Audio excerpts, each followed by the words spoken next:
Licenciado Carlos David González y compañeros, muy buenas tardes. Somos el equipo 3, Adaya Soriano Jaime, Cruz Miranda Kelly Mariana, López Chávez José Luis, Sánchez Suárez Berenice y una servidora Mendoza García Abigail. De esta materia, Derecho Laboral, del tema 3, Derecho Individual de Trabajo en actividad número 4, voy a hablarles acerca de el contrato de trabajo en su primera parte. Antes de empezar a hablar del contrato de trabajo, es necesario definir en primer término qué queremos decir con trabajo. Claro que hay diferentes conceptos que suelen o no incluir la remuneración. Sin embargo, para efectos de los artículos 8 y 20 de la Ley Federal del Trabajo, es la prestación de un trabajo personal subordinado mediante el pago de un salario, donde advertimos tres elementos fundamentales que son el trabajo en sentido material, la subordinación y el pago de un salario, cuya importancia veremos posteriormente. Las relaciones de trabajo son esas en las que se crea la obligación recíproca entre patrón y trabajador. Estas relaciones, a su vez, se entienden creadas por un contrato, el cual puede ser individual para los trabajadores no sindicalizados o colectivo para los trabajadores sindicalizados, o contrato ley para los trabajadores miembros de una federación de trabajadores, la unión de varios sindicatos. Sin importar si es individual, colectivo o ley, todo contrato de trabajo deberá contener las condiciones generales de trabajo, las cuales son: 1. La duración de la relación de trabajo, que puede ser por obra o tiempo determinado, de capacitación inicial o por tiempo indeterminado. Esta, a su vez, sí incluye periodo de prueba. 2. ¿En qué consiste el trabajo a desempeñar? 3. El lugar donde deba prestarse el trabajo. 4. La duración de la jornada. 5. El día y lugar de pago del sueldo. 6. Descanso, vacaciones y demás prestaciones acordadas entre patrón y trabajadores. Y por último, como punto número 7, la designación de beneficiarios de pago por indemnización derivada de incapacidad o muerte del trabajador. Hasta aquí esta parte de el contrato de trabajo. Le dejo con mi colega, la licenciada Berenice. Linda tarde. Dando continuidad a la segunda parte de la investigación referente al contrato del trabajo, finalizo el tema con la siguiente información. Si bien la forma idónea para la celebración del contrato del trabajo es la escrita, el contrato individual puede celebrarse de manera verbal, siempre y cuando converjan los tres elementos de la relación laboral, que son la prestación del trabajo, la subordinación y la existencia de un salario. A través de el trabajador se obliga a prestar para el patrón un trabajo personal subordinado, bajo la supresión o responsabilidad de otro, mediante el pago de un salario. Puede ser individual o colectivo. Este precepto también es importante, pues con regularidad se suelen celebrar contratos de trabajo precarizados, donde no se reconocen derechos laborales, a través de prácticas fraudulentas como disfrazarlos como contratos civiles, los cuales no confieren todos los derechos que tiene un trabajador, a lo que se conoce como fraude laboral. En estos casos, dentro del juicio laboral, se podrán exigir los derechos laborales alegando que convergen los tres elementos ya mencionados y, por lo tanto, sin importar el acto que originó, se trata de una relación laboral. Cedo la palabra para continuar con el siguiente subtema al licenciado Adaya. Buenas tardes, licenciado Carlos y compañeros. Continuando con nuestro tema, el compañero José Luis y un servidor les hablaremos de los presupuestos del contrato en relación al derecho laboral. Y estos son la capacidad, la ausencia de vicios del consentimiento, la licitud en el objeto y la forma. Les hablaré brevemente de la capacidad y de la ausencia de vicios del consentimiento.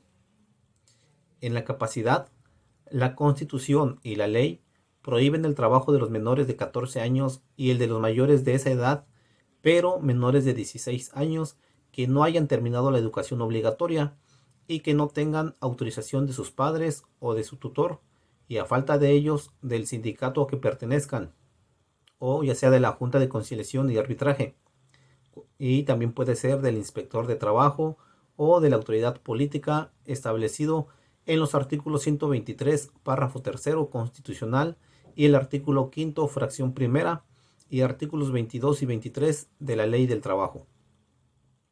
Hablando de la ausencia de vicio del consentimiento, nos dice que el único supuesto que contempla la ley en que existe vicio del consentimiento es el dolo, y que el patrón puede rescindir la relación laboral sin incurrir en responsabilidad cuando ha sido engañado con respecto a la capacidad, aptitudes o facultades del trabajador, ya sea por este o por el sindicato que lo propone. La ley sanciona este supuesto con la rescisión y no con la nulidad del contrato de trabajo, estipulado en el artículo 45, fracción primera. Por mi parte es todo. Cedo la palabra al compañero José Luis, que les hablará de la licitud en el objeto y de la forma. Gracias. Buenas tardes, mi nombre es López Chávez, José Luis, y esta es la segunda parte de presupuesto del contrato. Y es que entendemos por licitud en el objeto, en el artículo 5 se establecen las causas fundamentales de ilicitud en el objeto de la relación laboral, pero existen algunas otras disposiciones que señalan la ilicitud en el objeto, como son los artículos 133 y 135, que se refieren a las prohibiciones impuestas a patrones y trabajadores respectivamente. El artículo 5 nos habla que de las disposiciones de esta ley son de orden público, por lo que no producirá efecto legal, ni impedirá el goce y el ejercicio de los derechos, sea escrita o verbalmente, la estipulación que se establezca. En tanto, vamos a mencionar lo siguiente. 1. Trabajos para adolescentes menores de 15 años. 2. Una jornada mayor que le permita para esta ley. 3. Una jornada inhumana para lo notoriamente excesiva, dada la índole del trabajo a juicio del tribunal. 4. Horas extraordinarias de trabajo para los menores de 18 años. 5. Un salario inferior al mínimo. 6. Un salario que no sea remunerado a juicio del tribunal.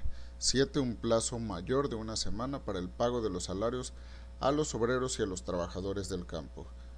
8. Un lugar de recreo, fonda, cantina, café, taberna o tienda para efectuar el pago de los salarios, siempre que no se trate de trabajadores de esos establecimientos. 9. La obligación directa o indirecta para obtener artículos de consumo en tienda o lugar determinado. 10. La facultad del patrón de retener el salario por concepto de multa. En el artículo 133 nos indica que quedará prohibido a los patrones o a sus representantes: 1. Negarse a aceptar trabajadores por razón de origen étnico, nacional, género, edad, discapacidad, condición social, condiciones de salud, religión, opiniones, preferencias sexuales, estado civil o cualquier otro criterio que pueda dar lugar a un acto discriminatorio.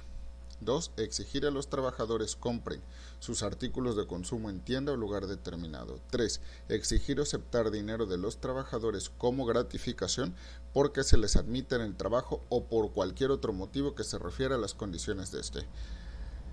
4. Obligar a los trabajadores por coacción o por cualquier otro medio a afiliarse o retirarse del sindicato o agrupación a que pertenezcan, o a que voten por determinada candidatura, así como cualquier acto u omisión que atente contra su derecho a decidir quién debe representarlos en la negociación colectiva. 5. Intervenir en cualquier forma en el régimen interno del sindicato e impedir su formación o el desarrollo de la actividad sindical. 6. Hacer o autorizar colectas o suscripciones en los establecimientos y lugares de trabajo. 7. Ejecutar cualquier acto que restrinja a los trabajadores los derechos que les otorgan las leyes. 8. Hacer propaganda político-religiosa dentro del establecimiento. 9. Emplear el sistema de poner en el índice a los trabajadores que se separen o sean separados del trabajo para que no se les vuelva a dar ocupación. Por mi parte es todo, agradezco su atención, cedo la palabra a la licenciada Kelly Mariana. Gracias. Buenas tardes, licenciado Carlos, compañero. Agradezco al licenciado Luis Chávez por cederme la palabra y continuaré con esta exposición en la materia de Derecho Individual del Trabajo con el tema de requisitos de eficacia. Me presento, soy Cruz Miranda. Comencemos. Para comenzar, ¿cuál es la eficacia del derecho? La eficacia del derecho alude al cumplimiento de la norma, es decir, que en efecto se sigue, obedece y aplica, en otras palabras, que lo escrito por la norma jurídica se puede constar de la realidad de los hechos. Al cumplimiento de la norma se le denomina efectividad del derecho. Estos son algunos requisitos de la eficacia, como por ejemplo la capacidad. Capacidad de las partes es un elemento esencial sin el cual el negocio jurídico no existe.